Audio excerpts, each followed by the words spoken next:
நம்ம மாணவிகள் எல்லாம் ரொம்ப மன உளைச்சலுக்கு ஆளாகிறாங்க. அப்படிதானே இல்லையா? இன்னொரு பக்கம் பார்த்தீங்க அப்படின்னா ஒரே எம்இஸ் யூடைஸ் அடுத்து என்னது இன்னும் நிறைய போர்ஷன் முடிக்கவில்லையே நாங்கள் என்ன செய்வோம் அப்படின்னு நம்ம ஆசிரியர்கள் எல்லாம் மன உளைச்சலுக்கு ஆளாகிறாங்க. இன்னொரு பக்கம் பார்த்தீங்க அப்படின்னா ஒரு பக்கம் கலை திருவிழா, ஒரு பக்கம் நம்ம சில்ட்ரன்ஸ் டே, இன்னொரு பக்கம் கேண்டீன் டே, இன்னொரு பக்கம் நம்மளுடைய எக்ஸ்ட்ரா கரிக்குலர் ஸ்பெஷல் டேலண்ட் அப்படின்னு சொல்லி இன்னும் ரொம்ப நம்ம பரபரப்பாக இருக்கிறோம். இப்படிப்பட்ட பரபரப்பான மன உளைச்சலுக்கு மத்தியில் நம்ம குழந்தைகளோடு கொஞ்ச நேரம் பேசினா நம்மளுடைய மன கஷ்டங்கள் கவலைகள் எல்லாம் மறந்து நம்ம மனசு ரொம்ப லேசாயிடும். அப்படிதானா? ஆமாவா இல்லையா? பதிலே சொல்ல மாட்டேங்கிறீங்களா? ஆமாவா இல்லையா? அப்படின்னா நம்ம குழந்தைகளை கூப்பிடலாமா? சத்தமே வரல. நான் போனாதான் நம்ம குழந்தைங்க வருவாங்க. நான் போய் கூட்டிட்டு வரேன்.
எந்த ஊர்ல இருந்து வர பாப்பா?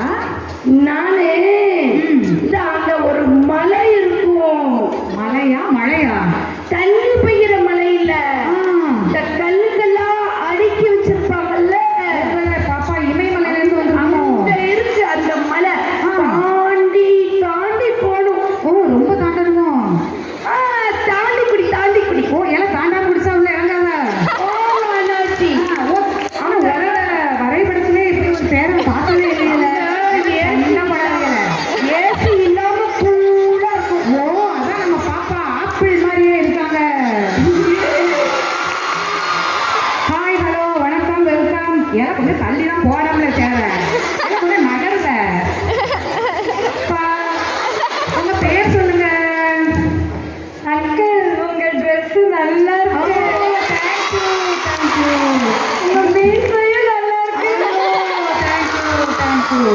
தெரியல யார சொல்லல.